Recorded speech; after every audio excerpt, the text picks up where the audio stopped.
Hey everyone, I'm Miss P and I teach English 9, and this is just going to kind of be an overview of our course and kind of how we do things.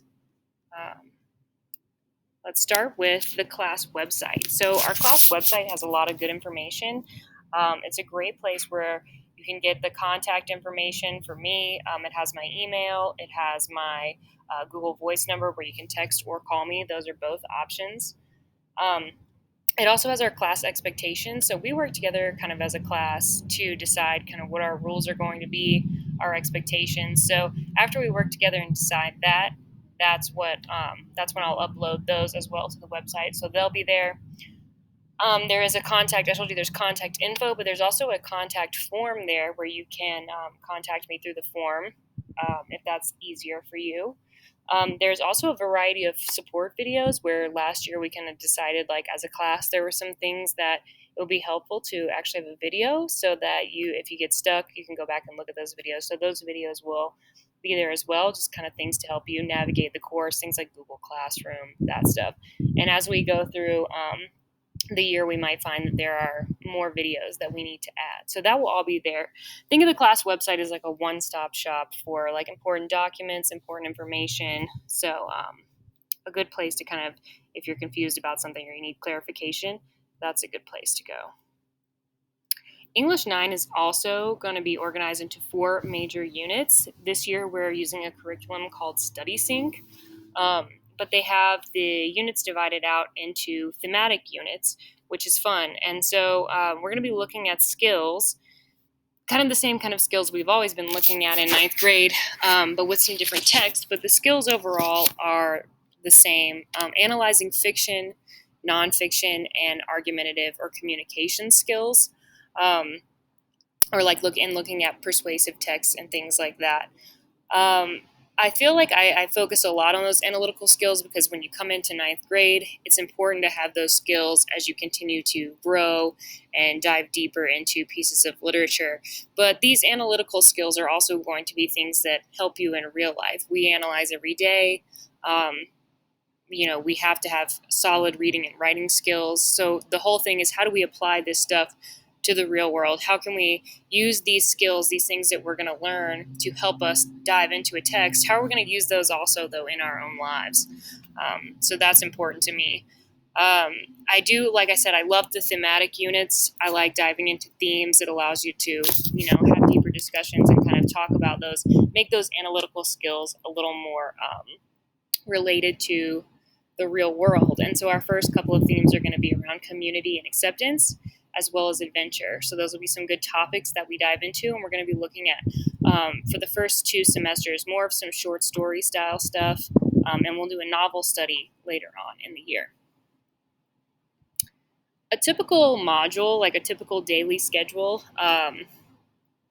is going to be, we're going to spend 5 minutes doing journaling, coming in and journaling. I give students time to come in, just get settled into class, write their thoughts out.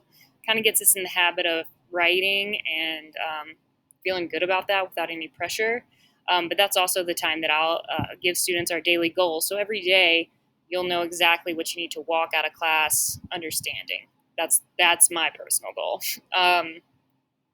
Then we'll take about 10-15 minutes depending on the day. Obviously this is subject to a little bit of tweaking depending on what we're learning that day. But instructions and guided practice with the skill that we're learning that day, probably about 10-15 minutes. That'll be kind of with me, or I'm modeling kind of thing, showing you how to do something. And then we'll move into an activity or like a continued practice, or you can do it independently or where you do it with a partner, depending on how far we are with that skill. So you have some time to kind of practice the skill. And then at the end of the day, I'll kind of go over, we'll do a little daily reflection. Something, it can be, we could do a Google form, we could do sticky notes, whatever, just to check to make sure that you understand that goal for the day, and kind of check in with yourself and see what do you need help with. It's a place to let me know how we're feeling about things and if we need to go back and do things, that kind of thing. But I'll also do an assessment checklist or an assignment checklist with you to make sure that you know that you've gotten everything turned in that you needed to have turned in for that day as we move forward to the next lesson. Typically, I'll also try to find time to have a short break during the instructional period. as I know, like we've been looking at a lot of screens last year, a lot of work. We're all trying to get back into the swing of things. So when there is time available, we can take a quick break from instruction. That'd be a good time to like go to the bathroom, kind of collect yourself, get back in the zone kind of thing. Class expectations and requirements. So we're going to do kind of like a mixture. These are just kind of things these are just things that came to my mind as I was thinking about the differences between last year and this year. We did a lot of screen time last year. We got a lot of not a lot of hands-on. We got a lot of staring at the screen. So this year, we are going to take some notes and complete some assignments, handwritten, or we're going to do activities where we're moving around the room. We're going to, use paper a little more than we did last year, hopefully, because I feel like that's still fun. Students will then also turn in any other work through Google Classroom or obviously the Study Sync district. It's kind of just another place where they can turn in assignments, or where you can turn in assignments. Similar to a Google Classroom, and we may be able to also figure out a way where they can talk to each other. But just know that all of your grades will be put in Infinite Campus. So if you're ever curious about grades, where your grades are, even though we have these different applications that we're using, which I will take time walking you through it, we're going to be learning Study Sync together. So we'll figure out those applications, but Infinite Campus will always have your current grade and most accurate grade. And if you have any questions on accessing that or using that, let me know. Students will also sign the social contract. Again, I told you at the beginning of the year, we kind of set our own expectations. We talk with each other and decide what we want our expectations to be. So then we'll sign the social contract, and then I'll put that up on the class website. That'll be there to view. But it boils down to a lot of big buzzwords like respect and kindness and things like that, but we can talk about those. And I want to make the classroom an environment that's welcome to everyone, where we can learn, and we know those expectations and we set them together. So those will go up on the class website. In talking about grading, so I go by points.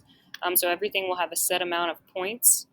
And to compute your cumulative grade, I'll divide the total number of points that you've earned out of the total number of points possible for the course.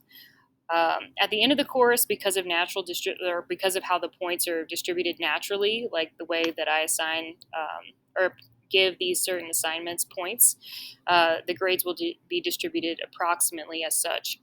50% of your grade is going to be daily activities and assignments.